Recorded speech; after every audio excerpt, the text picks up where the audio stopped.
La première question de l'activité consistait, à partir des équations cartésiennes de droite, c'est-à-dire de la forme ax plus by plus c égale 0, à retrouver des équations réduites, c'est-à-dire y égale mx plus p. Donc pour ça, il suffit à chaque fois d'isoler y dans le membre de gauche et de retrouver tout le reste dans le membre de droite. Donc pour la première droite, pour D, ça donnait y égale moins 3x moins 5, le tout divisé par moins 4. Attention, on divise bien tout le membre par moins 4 et pas juste 5.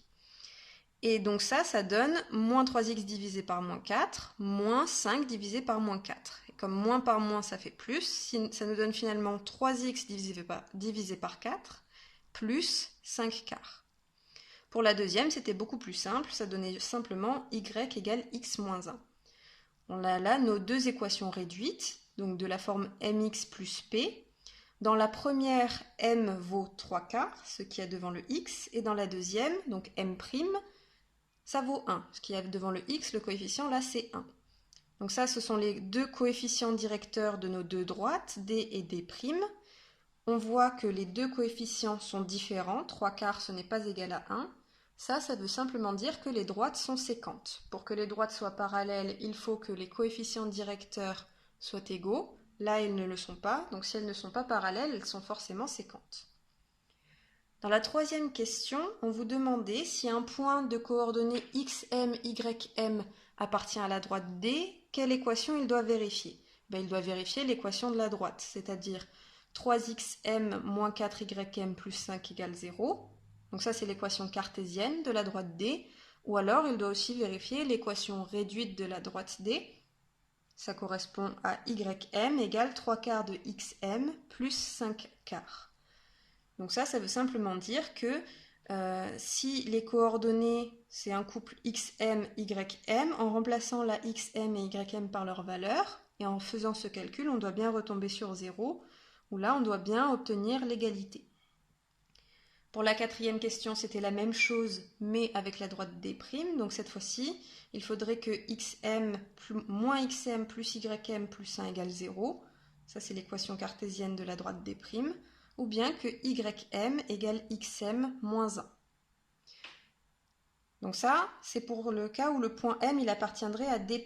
Maintenant, si on veut que le point M, il appartienne et à la droite D et à la droite D', il faut que les coordonnées vérifient une équation et l'autre en même temps, ce qui nous donne en fait tout simplement un système.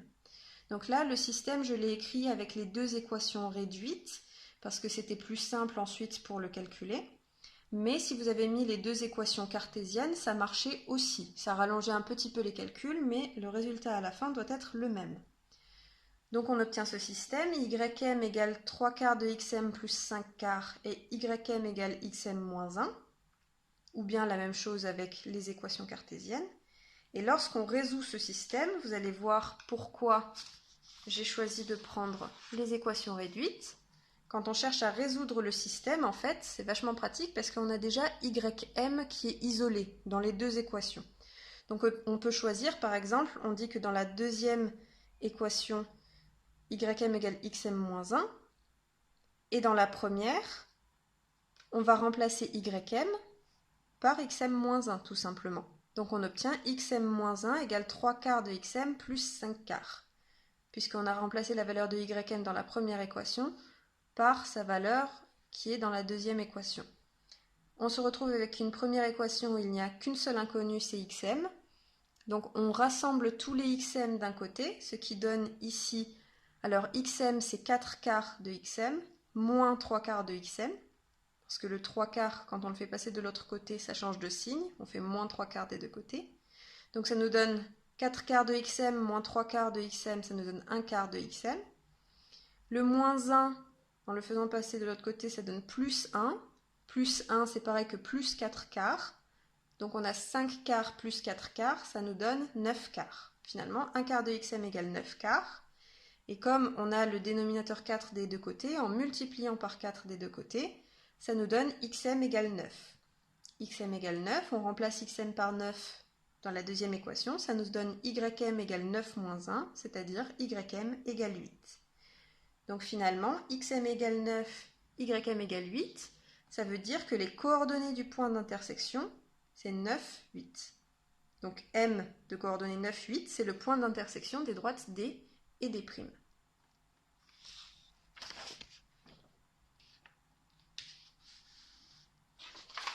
On passe ensuite à la 7e question. Je vais vous demander cette fois-ci si un système linéaire pouvait ne pas avoir de solution. Oui, ça peut arriver. Donc je vous en ai donné un exemple ici. Y égale x plus 4 et y égale x plus 3. On voit que là, y, le même y, il doit être égal à deux choses qui sont complètement différentes. On ne peut pas avoir x plus 4 égale x plus 3, c'est pas possible.